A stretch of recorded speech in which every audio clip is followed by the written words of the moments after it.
Assalamualaikum warahmatullahi wabarakatuh.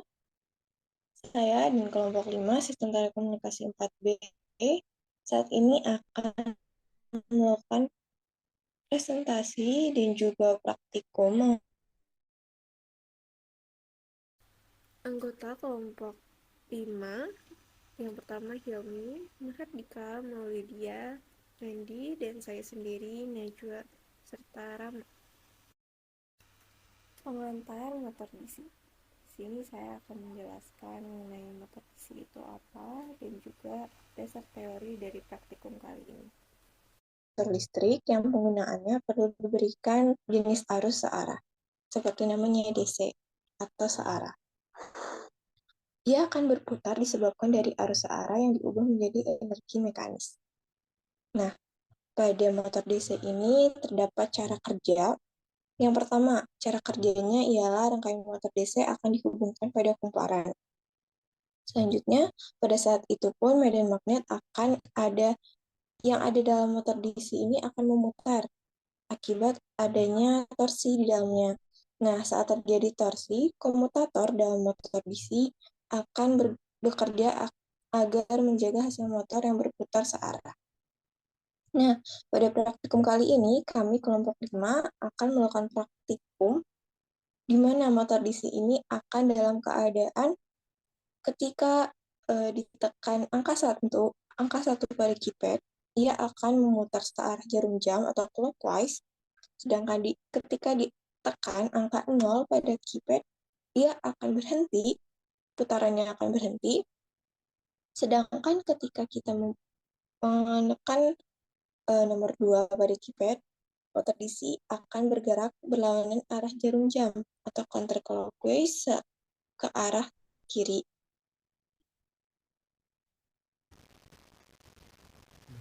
Selanjutnya adalah alat dan bahan.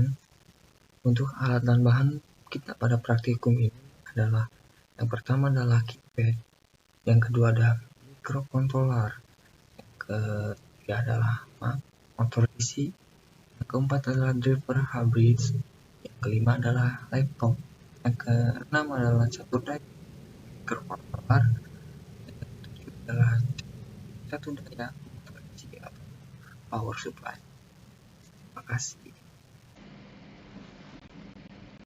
Selanjutnya saya akan menjelaskan mengenai flowchart motor DC.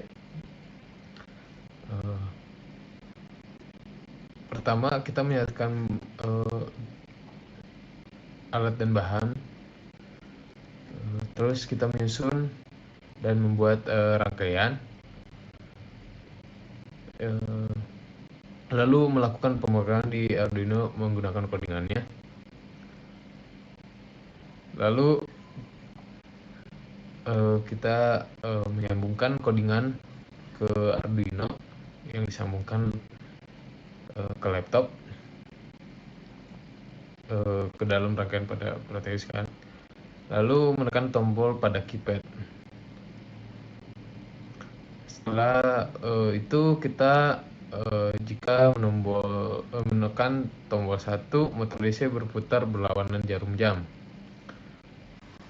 Jika menekan tombol 0, motor DC berhenti. Itu tombol 0 diatur lagi di dalam pemrogramannya, dalam codingannya. Lalu praktikum pun selesai. Baik, selanjutnya adalah proses bring untuk menghubungkan dari seluruh komponen yang telah disediakan. Yang pertama kita akan menghubungkan dari keypad ke Arduino Uno. Nah, di sini kita mulai dari pin 7 dari keypad ya. Nah, kita hubungkan ke pin nomor 12 pada Arduino Uno. Lanjut dari pin 6 tuh ke pin nomor 8 dari Arduino dan selanjutnya. Pin 5 ke pin 7, pin 4 ke pin 6, pin 3 ke pin 5,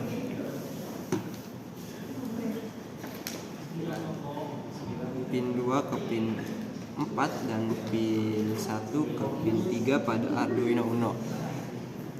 Nah, setelah kita hubungkan dari Arduino Uno ke keypad, kita akan hubungkan dari driver ke Arduino Uno. Nah, di sini untuk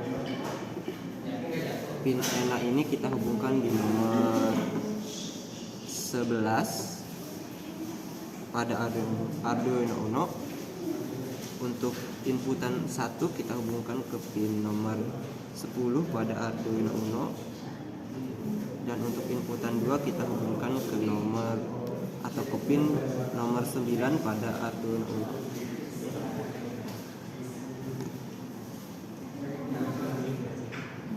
Nah, setelah itu selanjutnya kita akan hubungkan dari driver ini ke motor DC kita.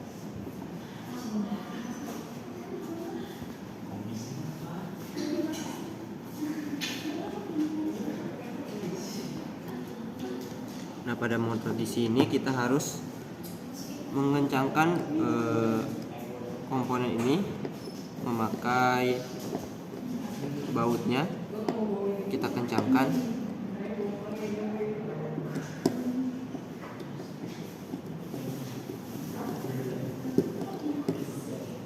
Nah, setelah itu pada driver masih terdapat 3 jumper, yang mana pada jumper warna biru kita hubungkan ke ground yang ada pada Arduino Uno, dan yang satunya lagi kita hubungkan ke PCC atau baterai nanti.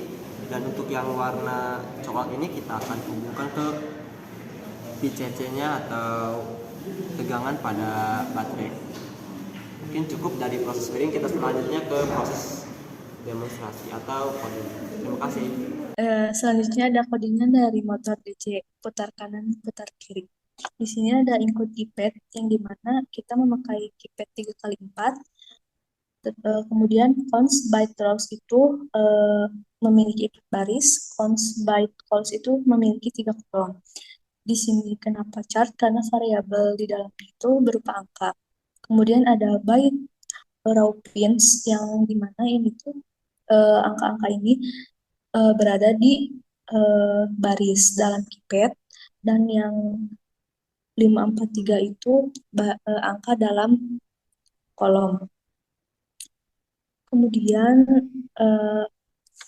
di bagian bawah ini ada program jika menekan angka 0 itu rangkaian akan mati, dan ketika menekan angka 1 itu searah jarum jam, dan ketika menekan angka 2 itu berlawanan arah jarum jam.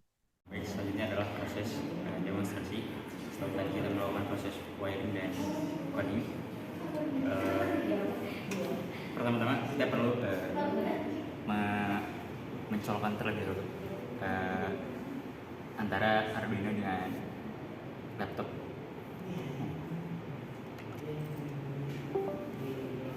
Kemudian kita compile dalam scriptnya.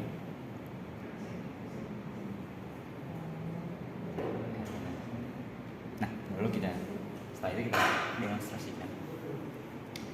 Apabila kan colokkan dulu. Colokkan terlebih dahulu. Nanti bisa dikat ya. Lalu kita colokkan dengan arus listrik.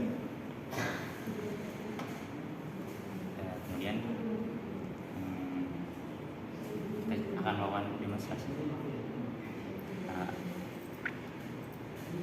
Apabila ditekan tombol 1, maka akan berputar searah dengan jarum jam. Kemudian apabila ditekan tombol 2,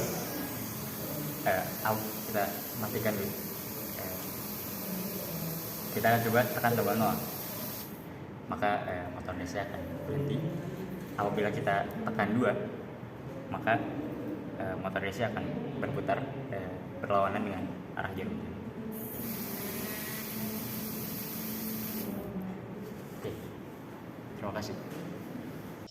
Selanjutnya, izinkan saya dan rekan-rekan yang lainnya untuk menarik kesimpulan dari praktikum kali ini. Setelah kami melakukan serangkaian dari proses wiring, pengkodingan, hingga demonstrasi, Praktikum kali ini kami berhasil untuk melakukan motor DC, putar kanan, serta putar kiri, dan juga dihentikan proses pemutarannya. Nah, motor DC putar kanan dan kiri ini menggunakan driver. Drivernya itu L298N, di mana driver ini untuk menghubungkan motor DC dan juga Arduino. Fungsi lain dari driver ini adalah untuk menghasilkan motor yang tetap teratur dalam kerjanya. Pada praktikum ini pun digunakan 3 tombol keypad guna mengatur motor DC dalam 3 keadaan, seperti putar arah jarum jam searah jarum jam, berhenti, lalu berputar berlawanan arah jarum jam. Dan kami berhasil dalam melakukan demonstrasi sebagai mestinya dengan coding Arduino yang diberikan di dalamnya pula. Mungkin cukup sekian kesimpulan dari saya. Terima kasih.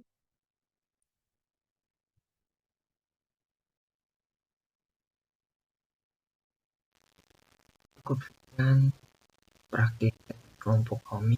Kurang lebihnya mohon maaf. Bila ada pertanyaan jangan lupa silakan tanya. Kita sama-sama belajar. Wabillahi taufiq wal hidayah. Wassalamualaikum warahmatullahi wabarakatuh.